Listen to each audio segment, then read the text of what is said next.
Chris Duffin at Elite Performance Center, here with Coach Brandon, and we're going to talk about lats and their importance in the deadlift. Yes, we've talked about it many times. It's important in the squat, it's important in the bench, it's important in the deadlift. They never actually lift anything for us in any of the movements, but they're huge as a stabilizer in moving the tension and forces to the correct areas.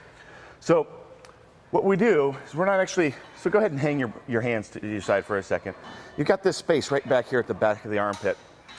Brandon's not very sweaty, so I'm gonna stick my hand here and say, crush my finger, crush it, boom. He didn't really move or retract his shoulder blade much at all, but did you see this tension up? This is now hard. We're soft over there, okay, and tight.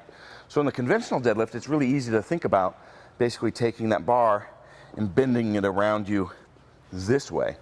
Same thing we do in the squat, where we bend the bar down this way to engage with our lat pull down. The shoulder never actually moves, the lats don't actually move, but they engage hard. We've got a maximum amount of rigidity.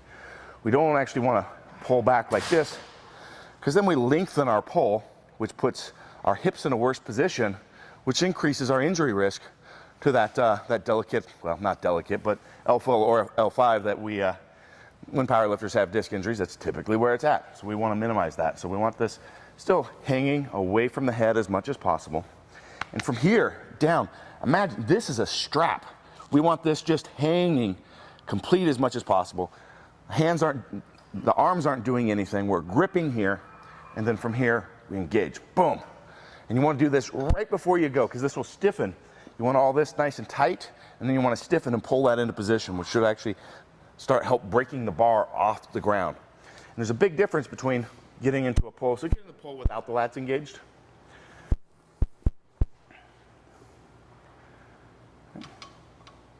Now watch this. Engage those lats. Boom.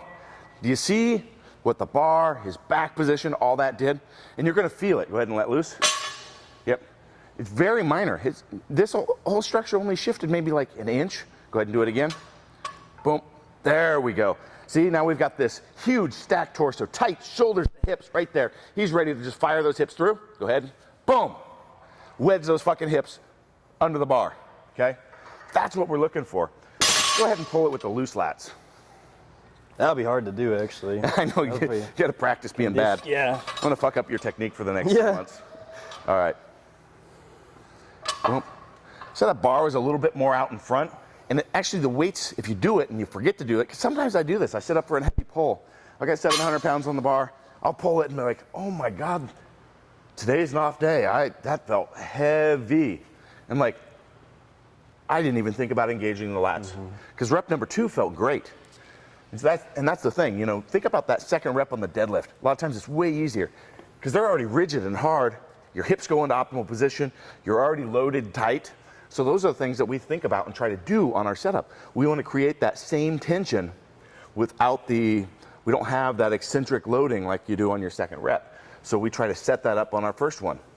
Some people set up really lower so they can pull into it and get that loading. There's a lot of different ways to it, but that's what we want to do. And then same thing, crank that in right there after you've got all this.